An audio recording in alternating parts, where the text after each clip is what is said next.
నా తండ్రి ఒక కూలీ. ఇలాంటి బంగ్లాను కట్టిన వందలాది మంది కూలీల్లో తను ఒక మామూలు కూలీ.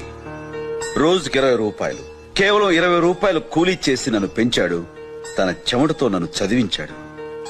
నేను 3 పూటలా తినటం కోసం తను 2 పూటలా పస్తుండేవాడు. నా బతుకే తన బతుకు అనుకున్నాడు. నా భవిష్యత్తే తన భవిష్యత్తు అనుకున్నాడే తప్ప తనకంటూ ఓ జీవితం ఉందన్న సంగతే మర్చిపోయాడు. తండ్రి మాట కోసం 14 సంవత్సరాలు వనవాసం చేసిన కొడుకు గురించి మీకు తెలిస్తే, కొడుకు సంతోషం కోసం తన జీవితాన్ని త్యాగం చేసిన తండ్రి గురించి నాకు తెలుసు.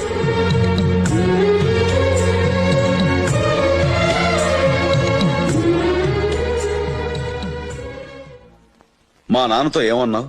ఈ సిద్ధార్థ్ అంటే వీరేంద్ర అల్లుడని చెప్పుకోవాలా? నెవర్. ఎన్ని జన్మ